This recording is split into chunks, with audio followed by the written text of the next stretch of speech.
pouvez toujours accrocher. Le monde requiert notre intelligence, le monde appelle notre amour, le monde abrite tant et amitié que l'on pourrait lier. Oui, c'est ça. Hein, tant d'amitié qu'on pourrait lier. Oui, voilà.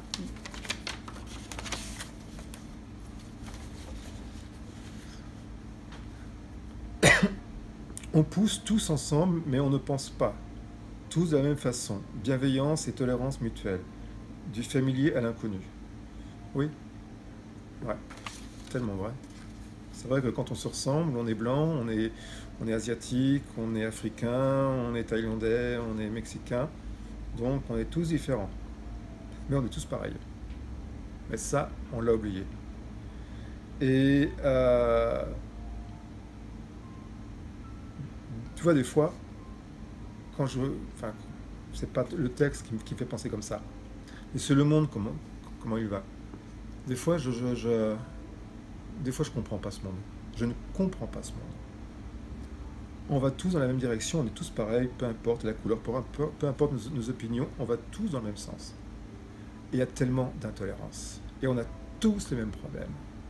Et il y a tellement d'intolérance. Et face aux problèmes qu'on a tous, alors tous, je ne vais pas parler des différences, il y a des pays où ils peuvent manger, nous, on mange... Ouais. Mais on est tous dans la même difficulté.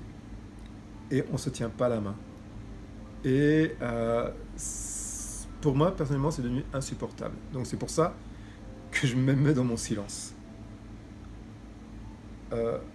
Quand je fais des séances publiques, il y a des informations, des messages qui sont donnés, qui sont dans la bienveillance, qui sont dans ce sens où on doit se prendre la main. Voilà. Après, quand je vois comment, suite aux séances publiques, quand je vois les gens, comment ils agissent, je me dis, mais bon sang, est-ce que l'humain un jour comprendra? Et c'est ça qu'on avance tous dans la même direction, mais c'est comme si on défendait notre petite... Voilà. Oui, mais je suis d'accord avec toi, mais moi je me défends moi, et puis toi tu te débrouilles. Voilà. Et ça, c'est devenu insupportable. Et je pense que notre monde... Enfin, je ne vais pas vous inquiéter, le monde va bien. Mais notre monde pourra aller mieux si, au lieu de faire, bah oui, toi je sais que tu as un problème, tu es au bout du monde, mais moi j'ai le même problème, mais c'est mon problème, et toi tu te débrouilles. Alors, je parle du bout du monde, mais ça peut être le voisin. Et je pense que si on se regardait les uns les autres, et qu'on se disait, bah ok, tu as le même problème, j'ai un problème, ben on va essayer de se prendre la main, on va essayer de faire les choses pour que ça change. Et c'est pas le cas. Donc on pense tous la même chose. D'ailleurs, c'est assez simple, je pense que ceux qui vont regarder ça pensent la même chose. C'est-à-dire que on pense tous la même chose. Tous. On sait tous qu'il faudrait faire quelque chose. Mais on ne fait rien. On attend patiemment. Voilà. C'est-à-dire qu'on attend qu'il se passe quelque chose. Pour qu'il se passe quelque chose, eh ben, c'est à nous d'aller vers ça. Après, la bienveillance, la tolérance mutuelle, ben, c'est simplement ça. Et bon, moi j'ai maintenant, comme me disent les jeunes, j'ai de la bouteille. Voilà, maintenant j'ai ma carte SNCF pour voyager un peu moins cher, donc ça donne une tranche d'âge. Voilà. Mais je pense que notre jeunesse, elle comprend. Et que notre jeunesse, bon, il y a peut-être des jeunes qui vont écouter, il y a peut-être des gens, peu importe qui va écouter, mais je pense que nous, adultes, on doit écouter les jeunes. Alors, effectivement, les gens vont dire, non, c'est aux jeunes de nous écouter. Ouais, sûrement, oui, ça c'est sûr. Mais les jeunes ont de belles choses à nous apprendre. Et si ce monde doit changer, si on doit aller tous dans le même sens, avec plus de tolérance et de bienveillance, il faut qu'on écoute nos jeunes. Parce que nous, on a été éduqués par un système un peu cadre. Et maintenant, bah, on le sait tous. Alors, on ne va pas parler du changement climatique qui est quelque chose. Mais on sent tous au fond de nous quelque chose qui est en train de changer, qui est en train de se modifier. Et le problème, c'est qu'à l'extérieur, notre monde, peu importe, on ne va pas parler de politique, mais peu importe notre fonctionnement, notre monde, qui est un monde ancien, ne nous apporte pas ce qu'on attend. Et ces jeunes, eux, ils y vont carrément.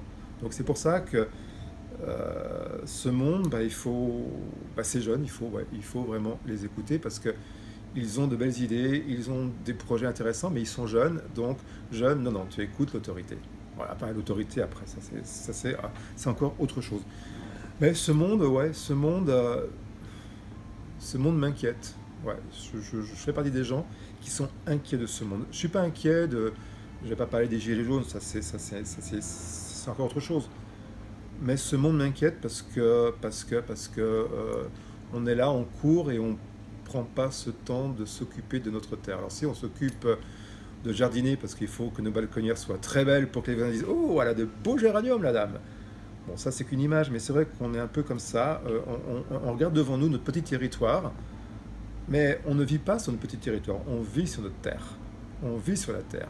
Alors, je ne vais pas dire qu'il faut semer des géraniums sur un balcon au Japon, c'est pas ça. Mais je pense qu'il faut être beaucoup plus conscient de ce qui se passe. Parce que ce qui se passe, non, c'est pas chez moi, c'est chez les voisins. Mais ça se passe chez nous. Donc, si l'être humain regarde, comprend ça, j'ai grand espoir, effectivement, enfin j'ai grand espoir. Tout à l'heure, j'ai dit que ce monde m'inquiétait.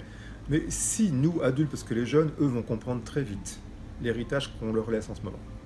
Mais si nous, qui sommes adultes, qui savons comment on fonctionne, si on comprend ça, je pense que oui, on peut retrouver une bienveillance, une tolérance. Mais c'est pas facile d'accepter l'étranger qui est notre frère et sœur. C'est pas facile. Parce que l'étranger, il est soit asiatique, il est soit de couleur, ou il est soit... Voilà. Et pourtant, l'étranger, il vit par là-bas, au bout du monde. Nous, on vit ici, mais on est sur... On est dans le même immeuble. Voilà, notre terre, enfin c'est très imagé, mais notre terre est comme un immeuble, j'aurais pu prendre une autre image. Et il y a le palier où on est... Voilà, mais on est dans le même groupe, et c'est ça qui est malheureux, c'est qu'on fait des différences. Voilà. Alors, une lettre qui va à votre rencontre n'est plus quelque part.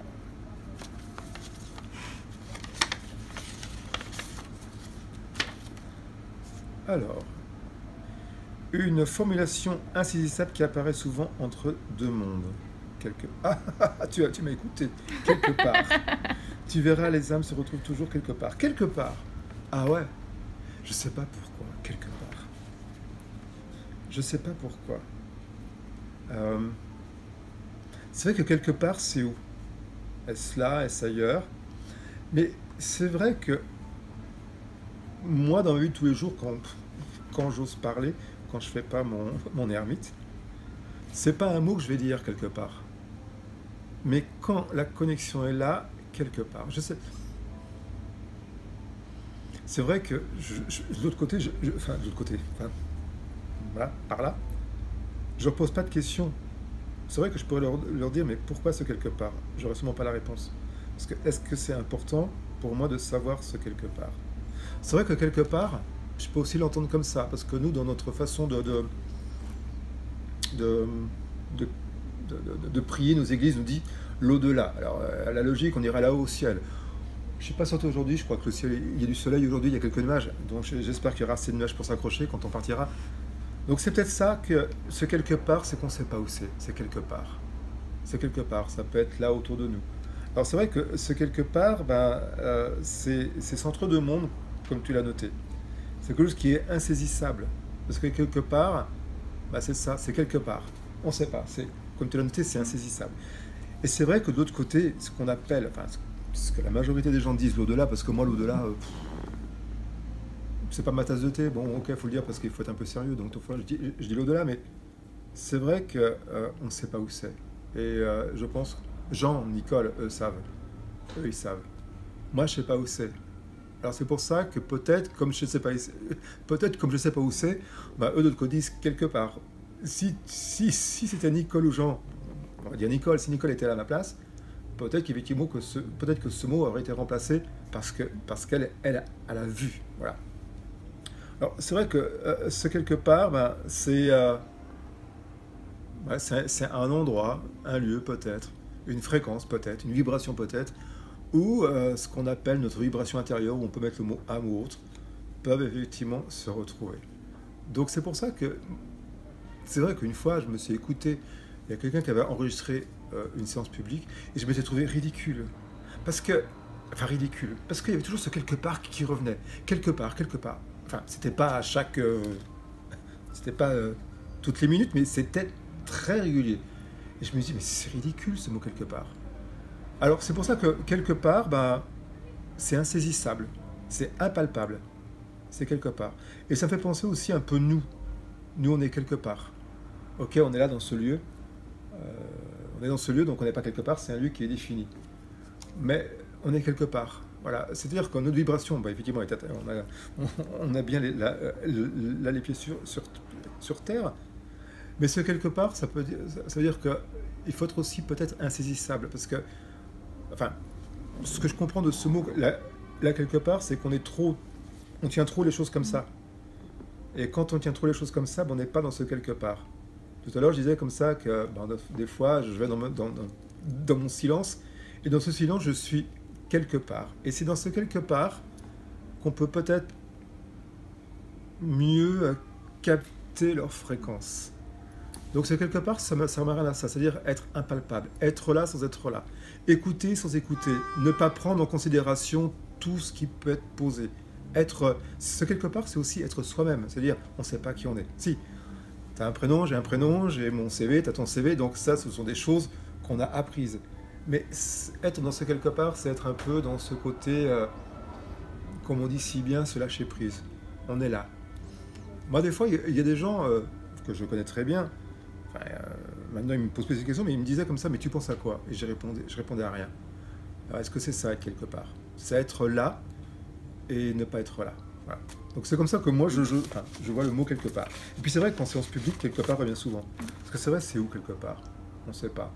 Alors, dans nos églises, ben, on dit, bah ouais, là-bas, tu vois, il y a le nuage, il y a le gars qui a la grande robe avec l'auréole, la grande barbe, tu seras à côté. C'est une peinture sur un mur.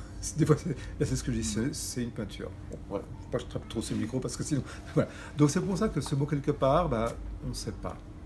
Et puis, bon, Jean, Nicole, comme Vincent Hamin qui a vécu une expérience de mort imminente, dans leur conférence, dans la conférence de Nicole et de Vincent, ils le disent, que c'est là, et c'est tellement immense. Nous, on s'arrête au visuel de l'horizon qu'on voit. Mais c'est tellement immense. Donc c'est pour ça que c'est là, quelque part. Parfait. Il y a toujours des enseignements à retirer d'une sage personne.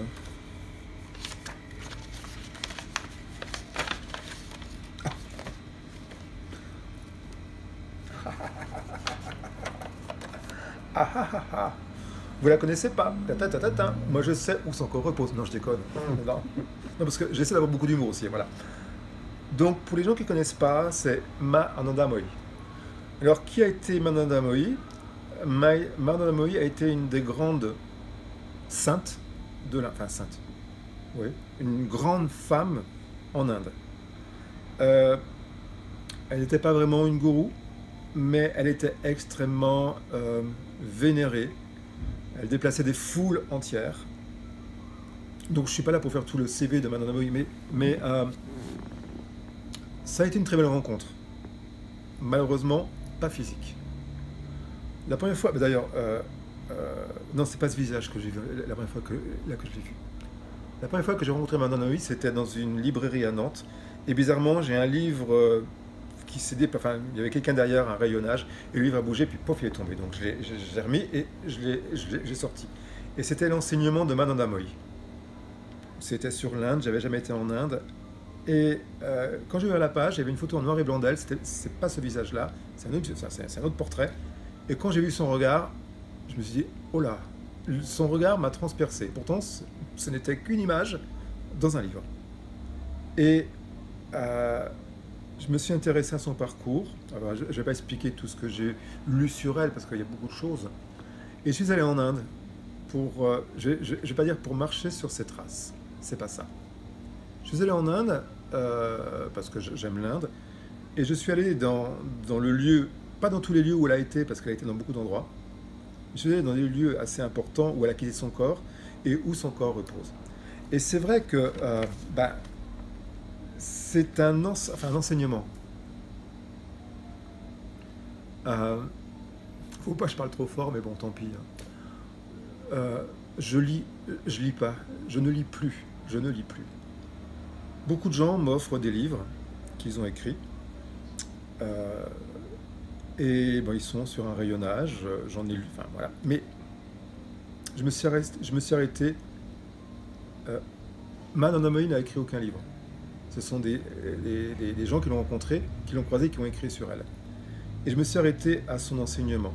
Enfin, j'ai d'autres livres sur elle, mais le livre qui porte le titre L'enseignement Noma Nana Mohi, c'est les chrétiens ont leur Bible, moi j'ai ma Bible. Voilà. Ce livre, je le prête à personne. Par contre, je conseille aux gens de l'acheter. Ce livre a été d'une profondeur. Euh, c'est pas comme un enseignement, c'est comme si... Parce qu'un enseignement, il faut faire les choses. Il y a un enseignement, donc tu vas suivre l'enseignement. Là, ça n'a pas été ça. Ça a été comme une grande rencontre. Je veux dire, une rencontre avec moi-même. Voilà.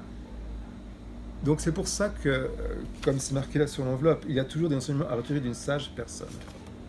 Elle m'a jamais parlé, elle n'est jamais venue en contact avec moi, c'est pas ça, mais je me nourris. Je me nourris de ce qu'elle était. Quand je vais en Inde, dans le lieu où son corps repose, enfin les cendres reposent, donc à Kankal, à côté de la Haridwar, et où je vais, où elle a quitté son corps, qui est dans les faubourgs de la ville de Dehradun, ben, je ne suis pas comme tous les dévots. Je vais à la puja, des fois il y a des méditations dans l'endroit où son corps repose, mais j'y vais pas. Je ne ressens pas le besoin. Donc c'est vrai qu'on pourrait dire, oui, mais il va là-bas, il est près de sa vibration. Non, l'important, c'est de savoir qu'elle est... Voilà, je l'ai dans la main, mais elle est là. L'important, c'est de savoir qu'elle est là. Alors, je ne veux pas dire que sa photo là, sur cette médaille me donne de la force, c'est pas ça. Mais c'est ce qu'elle était, c'est ce qu'elle représentait qui est important. Donc c'est vrai que quand je vais en Inde, quand je vais de temps en temps dans l'endroit où son corps repose, j'assiste bien sûr, chaque matin il y a la puja, chaque soir il y a la puja. Donc la puja, c'est une cérémonie avec l'encens, la bougie, la lumière, où son corps repose, où il y a beaucoup de fleurs, enfin c'est un genre de petits mausolées, donc il y a beaucoup d'Indiens, il y a des touristes. Moi le matin j'y vais pas, parce que le matin je dors. Mais si j'étais vraiment, parce que les gens peuvent se penser, oui mais c'est un enseignement. Mais j'ai pas besoin de ça. L'important, c'est ce livre, l'enseignement, et l'important, c'est de savoir qu'elle est là. Voilà. Je l'ai toujours avec moi. Enfin, là, mais quand je me déplace, j'ai toujours un petit support avec sa photo. Parce que c'est... Est-ce que c'est un guide? Je sais pas, parce qu'elle me connaît. Enfin, elle me connaît pas. D'où elle est, elle doit observer un peu... On parle d'elle, donc elle doit peut-être entendre tout ça, mais ça va au-delà de ça. C'est un lien qui est très fort. C'est un lien. Et ce lien, c'est en fin de compte c'est ça l'enseignement. Donc je ne vais pas chercher à approfondir, à faire une thèse sur Nana Mohi. Il y a des gens qui ont fait des thèses, il y a quelqu'un qui a fait, je ne sais plus trop, un musée en France. Non, j'ai simplement besoin de ça. Et ça, pour moi, ça me suffit. C'est un beau cadeau, là. La pêche à ligne est très intéressante. Ah oui, là, c'est Nana Mohi, là, je m'attendais à tout, mais sauf même à Jean et Nicole, mais ouais, c'est un beau cadeau.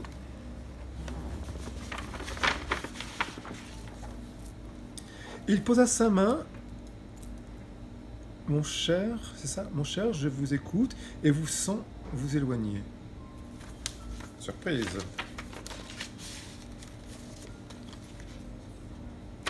Ah. Ah. Ah. Tellement. Là, donc oui, voilà. Alors là, c'est Saint-Étienne. Non mais tu es au courant? Non, tu as été fouillé. Là, j'ai été fouillée pour savoir. Tu sais ce que ça veut dire, Étienne, pour moi? Oui. Ah ouais. Et c'est marrant parce que je crois que c'est la dernière. Oui, c'est la dernière. Ouais, c'est marrant. J'aime bien la façon dont tu as été chercher les enveloppes et tu termines sur ça. Ah ouais. Ah oui. Alors voilà, donc c'est Saint-Étienne et là c'est la photo du film Ghost. Ghost, voilà. Alors, bon, ouvertement je suis homosexuel et puis on va pas mettre en prison aujourd'hui. Voilà. Donc Saint-Étienne, ça me ramène automatiquement à la personne avec qui j'ai vécu quelques années, qui s'appelait Étienne, qui s'est envolé, qui a quitté son corps. Et Saint-Étienne, c'est très bien. Alors, il n'était pas un saint, quoique Enfin, il n'avait pas d'auréole, il n'était pas bien comme ça, c'était pas ça, mais tous les gens qui l'ont côtoyé disaient que c'était quelqu'un de lumineux. Et c'est Étienne, en fin de compte, qui m'a ouvert la porte de Ghost. Enfin, la porte de Ghost. Non, le film était sorti et le film, je connaissais. Mais c'est lui qui a fait ce lien. De son vivant, il ne parlait pas du tout de l'au-delà. Absolument pas. Mais Étienne a été la personne... Dans la vie, ils nous mettent des personnes qui ont une importance. Et Étienne fait partie de ces gens-là. On a vécu quelques années ensemble. Il est parti en 95. Et là, c'est lui qui a... je ne vais pas dire ouvert, parce que la porte était seulement ouverte en moi, mais qui a amené pas mal de messages, les premiers messages de ce qu'on nomme quelque part. Voilà. Donc c'est pour ça que le lien de Ghost est important. Parce que Ghost, on connaît tous le film, je ne vais pas raconter l'histoire, on le connaît tous. Mais c'est tellement, comment je peux dire, c'est tellement ça. Étienne était quelqu'un, ah bon, maintenant je suis marié avec Jean-Marc, donc Jean-Marc il est aussi fabuleux. Mais Étienne ça a été incroyable. Bon, je ne suis pas là pour détailler tout ce que j'ai reçu de signes d'Étienne à son départ, parce que maintenant, j'en ai plus. Mais c'était comme ça. Ça s'appelle l'acceptation. Mais c'est lui qui m'a fait... Alors, il ne m'a pas fait ressentir tout ce que Demi Moore a ressenti de... J'oublie le nom de l'acteur. Bref. Donc, Étienne ne m'a pas fait... Patrick Swayze, ouais, voilà. Donc, Étienne ne m'a pas fait ressentir tout ce que Demi Moore a ressenti. Mais ça a été fulgurant, ça a été incroyable. Ça m'a fait prendre conscience qu'effectivement, Étienne n'était plus là, mais qu'il était là. Voilà. Donc, c'est pour ça que, à mon heure, je ne sais pas où sera Étienne, j'en sais rien. J'espère qu'il sera là à m'attendre. Bon, attention, bon, après, la personne avec qui je vis connaît l'histoire, voilà. Mais c'est un lien qui est très beau parce que, tu vois, ce que j'ai pris dans cette enveloppe, parce que des fois, on se dit, parce que des fois, on pense, on oublie. Parce que c'est vrai, on est comme tout le monde, on a la vie qui avance et on oublie. Mais là, tu me permets de ne pas oublier. Parce que, tout à l'heure, on parlait de clés. Bah, Étienne a été une clé. Ça a été la personne, effectivement, qui m'a... Et de son vivant, on ne parlait pas de ça. On avait d'autres préoccupations, comme tout le monde. On ne parlait pas de ça. Et à son départ, quelques jours après, ça a été ça, quoi. Il était présent à sa manière. Donc ce lien est, ouais, c'est tellement ça. Alors comme je disais, depuis maintenant pas mal de temps, j'ai plus de signes d'Étienne. Alors c'est vrai que je pourrais m'inquiéter, mais je suis pas inquiet. Parce que bien souvent, c'est ça notre tristesse. Les gens captent des choses et ça s'éloigne, il n'y a plus rien. Et les gens sont tristes parce qu'il n'y a plus rien. Non, simplement que ce quelque part, c'est immense. Ce quelque part peut être là. Donc quand ça va être là, ils vont être vraiment... On va les ressentir. Beaucoup de gens disent, on a perdu un proche et que suite au départ, dans les jours qui suivent, 10-15 jours, 3 semaines, ils le ressentent. Et après, ça s'estompe. Et là, c'est là que les gens ne comprennent plus. Non, c'est que c'est quelque part et là, que c'est quelque part et aussi ailleurs. Donc moi, je suis comme tout le monde. Et les gens disent, ah mais tu dois avoir des messages d'Étienne. Non, je n'ai pas. Et je pourrais être malheureux. Mais non, pourquoi être malheureux à savoir qu'il est bien où il est. Voilà. Et Étienne était quelqu'un, franchement, de grand. Je ne sais pas dire physiquement, enfin, je vais pas... Voilà. Mais il était grand, ouais, parce qu'il avait ce regard de compassion, il avait vraiment un regard extrêmement lumineux. Voilà. Donc maintenant, je comprends mieux pourquoi on s'est retrouvé l'un en face de l'autre. Je n'avais pas expliqué comment on s'est vu la première fois, mais la première fois, là, quand on s'est rencontrés, Tout de suite, il m'a fait comprendre là quelque chose. Et moi, j'étais dans un autre. C'était une soirée, j'étais dans un autre. Comme disent les jeunes, dans un autre trip. Et lui, quelque part, la première fois qu'il est venu vers moi, il m'a déstabilisé sur un propos qu'il m'a dit. Et moi, et à la fin de la soirée, il est revenu sur ce propos-là. Et il m'a dit, écoute, je t'invite à manger. Je suis allé manger chez lui. Et c'est de là qu'a commencé notre histoire. Si j'avais refusé cette histoire, bon, je pense que de l'autre côté, il m'aurait envoyé un autre prénom qui n'est peut-être pas Étienne. Parce que de l'autre côté, ils sont comme ça. Tu comprends pas, ben on va te remettre. Mais si effectivement, j'avais pas rencontré Étienne, j'aurais peut-être mis plus de temps à comprendre les choses. Alors ça ne veut pas dire que la première fois que j'ai vu Étienne, j'ai tout compris. C'est à son départ, c'est 4 ans après que j'ai compris. Donc c'est pour ça que ce lien, il est très fort. Et puis le conseil que je pourrais donner aux gens par rapport à Debbie Moore, Patrick Swayze et Whoopi Goldberg, voilà, oui c'est ça, Whoopi Goldberg, oui voilà. Quand vous avez des moments de cafard, peu importe, vous avez période d'être cher, ou qu'il vous arrive pas des drames, mais des choses de la vie, regardez ce film et vous allez y trouver l'espoir. Bah, merci pour voilà. Donc, je regarde, il n'y a plus rien. Il n'y a plus rien. C'est vraiment, on finit en beauté avec Étienne. Ouais. D'accord, ah ouais. Ah, mais Étienne, ah oui, là, les clins d'œil de gens, bon, Nicole est présente, de Ma et d'Étienne, ça me permet, parce que je suis comme tout le monde, hein. Bon, Ma, j'y pense pas tous les jours, Étienne non plus, Jean non plus, mais ça me permet de faire comprendre, n'oublie pas que ce sont des personnes importantes qui ont été mises sur ta route. Ma, mon ami, là, je l'ai pas connu, ça n'était qu'une image. Mais on est comme tout le monde, on est dans le mouvement de la vie, alors on oublie. Et là, ça me permet de me dire, ah non, mais attention, n'oublie pas. N'oublie pas qu'ils ont été là et qu'ils ont été un peu comme des phares, des gens qui t'ont tendu la main à un moment donné pour te dire, allez, fais ce pas. Voilà. C'est comme une espèce de bouffée d'énergie qui revient comme une espèce d'inspiration, là. Ça fait du bien. Voilà. Ouais, oui, on sait que c'était là, non, mais voilà. Mais voilà, non, mais ça fait du bien parce que, tu vois, regarde, le clin d'œil de Ma. Il y a encore 3 semaines, j'étais en Inde. Et cette année, bon, je ne suis pas monté dans le Nord parce qu'on avait... Enfin, une fois que je suis dans le Nord, mais pas dans la région où Ma repose. Parce que j'aime pas parler de ça, où Ma repose.